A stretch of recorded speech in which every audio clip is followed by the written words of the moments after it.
Hey everyone, welcome back to Royal Roots Homestead. Alright, so this was like an impromptu video I'm going to start, and I'm probably not going to be able to finish what I'm actually doing tonight on camera because I have, again, no way to edit. And so I don't want to bore you with like you watching me plant each individual seed, but I am going to explain what I'm doing tonight, and we're going to talk about melons. So I have here a few of my melon seeds. I'm a little disappointed because I hope my wash machine isn't like extremely loud. It is like nighttime, and so I'm doing laundry after I got the kids straight. So I hope you can hear me. But I had some sugar baby watermelon seeds, which is what I plant every year. And I had like 3 packs of them because I would buy seeds every year. And so this year I was determined not to have all those extras and decided not to buy another pack of sugar babies. And now I can't find any of my seeds from when I moved. So the only things I have are the ones that I ordered this year. So I have like 3 different cantaloupe varieties, and I'm gonna plant all 3. I'm not exactly sure what the difference is, so I guess I'll find out. I have a midget variety, which is supposed to be, I guess, a smaller variety, so maybe I'll get more fruits from that. We'll see. Then I have a jumbo cantaloupe, and I don't know if you can see that jumbo cantaloupe.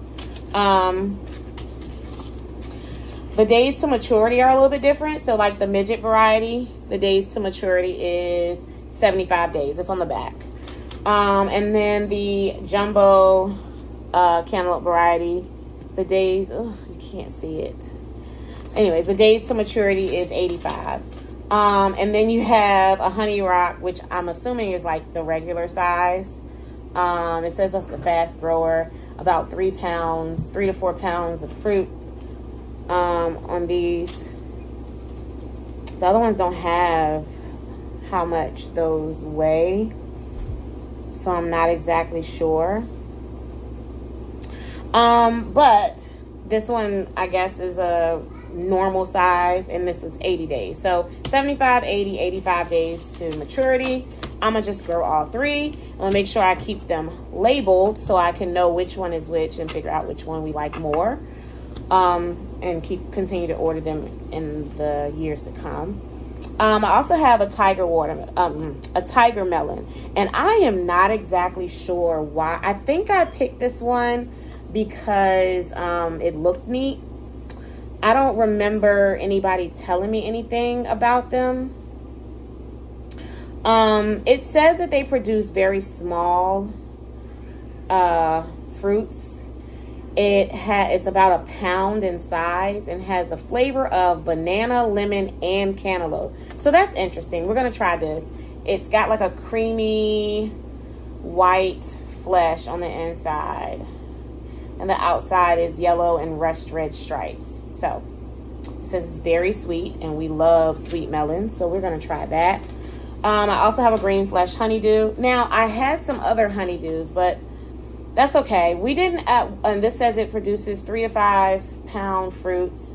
It's 75 days to maturity, and it has a hint of apple and cucumber as a flavor. So we're gonna try this. I have a Moon and Stars watermelon. This one is 85 days to maturity. It yields about 3 to 4 melons per vine, which is not a lot. It's not a lot at all. But anyway, so we are going to, I've actually found this one off of it says it's very sweet. The sweetest watermelon they've tried to date. Very meaty as well. Unique variety. I follow a channel on YouTube called Roots and Refuge. Jessica Sowards and her husband. I've been watching them since they didn't have very many followers on their channel. It was years ago, pre-COVID, and then COVID, they boomed. I mean, they took off. Now they have like probably 600,000 plus followers or subscribers, and their sub count was like 10,000 when I started following them. So I am super, super, super happy for them. That is awesome. They just got they just bought some land in South Carolina. They have an amazing testimony, amazing. And honestly, her story has been the one that kind of pushed me in my desire to get going, even when I didn't have my own house and didn't have the space to grow. And I just remember watching some videos that she posted about starting where you are. But anyways, before I go too deep into that, I'll link her down in the description at some point, because I'm going to upload this from my phone. I don't think I have her link, but it'll be there eventually. But she grew this, and she had was so in love with it and had such rave reviews. So I ordered it, which now I'm thinking that was like a couple of years ago, at least a year ago, maybe two. So these seeds were from, and these were from a previous year, because I bought one of these from the farmer's market a few years ago, and I was interested in what they were. The guy told me what they were. I immediately went and ordered these seeds in that order for that year, and I never grew them because I didn't have the space. And so these were with those older seeds. So that's weird that I have these. Anyways, let me just stuff that goes through my head. So I ordered these a while back, and so I don't know. Yeah, this says package for 2021, so it was a year ago. I have never tried them. We're gonna try them this year. And then this is a canary. Now this one, so after I got it from the farmer's market, we ate the melon, and it wasn't as sweet as I would have liked. My kids love fruits. They will eat almost any fruit. Sophia was the only one that didn't really eat it. The twins were too young or weren't even born when we got it. So I don't know if they'll probably like it. But anytime I can get them to eat fruits, they love sweet things. And so it has sugar, of course, but it's natural, and I'm growing it. So I would much rather have these as snacks all year, all summer. Like, if I could get them to mature before September. I don't know. I'm starting them now in these pots because the bed that they were going to go in is not ready. I decided to leave the cabbage and the Brussels sprouts just for a couple more weeks to see if they will continue to grow. Because if they do, I'm going to leave them. I don't think that they will. And it's not even just the bugs and the worms. Those little silkworms, they really did do a job on my cabbage and my Brussels sprouts. But it's also getting hot. And I don't know. I don't think that they're going to do as well as I'd hoped. But I decided to leave them because I didn't have time to pull everything up and, you know, condition the soil or add nutrients and stuff like that. And so because of that, I still have to start my plants now in these pots because I'm running out of time. The longest one of these plants is 90 days and the shortest is 75. So we're talking about 3 months. That's going to put me at the end of August, beginning of September. That means we're not going to have any all summer. So I'm already pretty late on this. So I'm just going to go ahead and start them. And the reason I'm using these are cow manure pots. They're called CowPots. I've used peat pots before. I didn't really care for them because they didn't break down fast enough for me to put them in the ground. But I also didn't bottom water, so because I don't know. But I'm going to bottom water for these, which means that they'll be sitting in water, and it's possible they'll break down a whole lot faster. But when I went to get some materials for my electrician to work on my shed, the guy who owned the store that had like a lot of electrical and plumbing work, he was telling me, started talking about gardening. I don't know how we got onto that, but he started telling me about these CowPots, and he said that they are amazing. So the cow manure is what makes up the outside, and so that of course adds nutrients to the plant as well. So I'm gonna try it, and if I'm bottom watering, then this will get mushy, the roots will be able to break through, and I can just put this whole thing in the ground versus trying to put them in a plastic cup or pot and having to disturb the roots, because melons and cucumbers and squash, they don't really like their roots to be disturbed, and they'll go through shock. If I can not disturb the roots and just put these directly in the ground and let this is biodegradable, just break down in the ground, that will be amazing. So I'm gonna go ahead and do this tonight. And then I also have, I kind of got off, an orange flesh.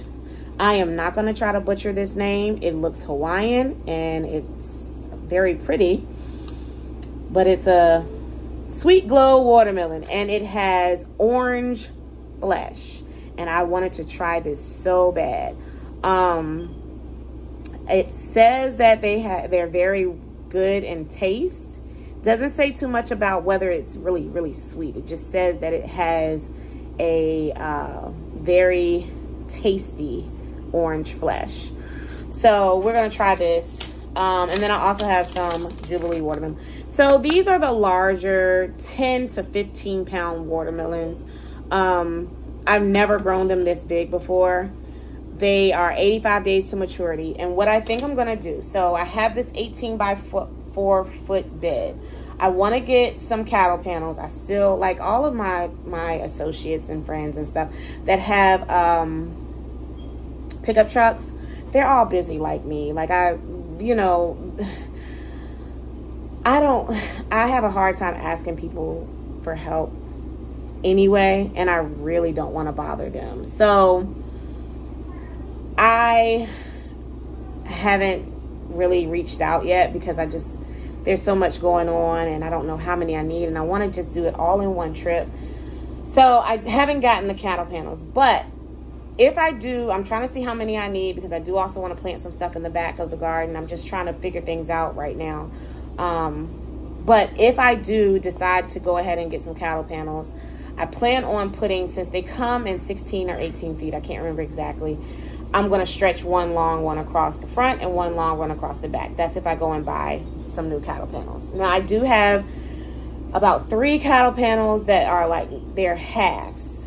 And the reason for that is I had 2 long ones that I cut in half so that I could plant in a shorter bed when I was at my house that had smaller space. And so I could put 2 of those halves together along one side.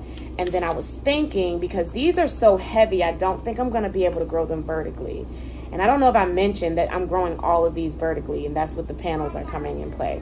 I've never grown them along the ground. Every time I've grown watermelons, because they're the smaller ones, the sugar babies are usually the ones that I always grow. I have grown some cantaloupe and some honeydew, but I always grown them vertically. So I would plant the seeds in the ground, and then as they grow, I would start hooking them to the cattle panel. And then I would have these produce bags that they would hang from as they grow so that they don't fall off of the vine, since they are growing up and not along the ground. And I plan on doing that again this year. That just saves space.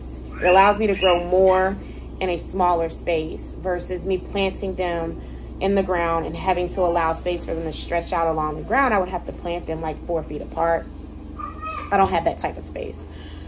So with this one, however, I do not think a 15-pound melon is going to hang on a trellis very well, even if I have the produce bags. So what I'm gonna do is probably plant one on one end and one on the other end, let them grow past each other like this, since it is 4 feet this way. And then I'll just have the cattle panel with the other melons on the back side. A 16-year-old comes in. Get out my video, please. When I want her in the video, she ain't in there. She said, hey, Kia. Did you hear her? Hey, Kiki. house full of girls. Anyways, so that's what I plan on doing. So these are the melons that I'm going to start. I'm going to make my labels, and I'm going to plant 2 in each pot. The reason I'm planting 2 in each pot is because one of them might not germinate, and I want to make sure that I get one of each variety at least to plant. So that's what I'm going to do. I'm not going to bore you anymore. I talked a whole lot. We talked about the pots and the melons and what I plan to do. And I'll check back with you as they start to germinate so we can keep up with them in some other video. You know, I get excited. Every year I get excited about the same things, but that's okay. And I'm going to show you before I put them in the ground. So before, now all of her sisters are awake because she just walked in the house. Until next time, be blessed.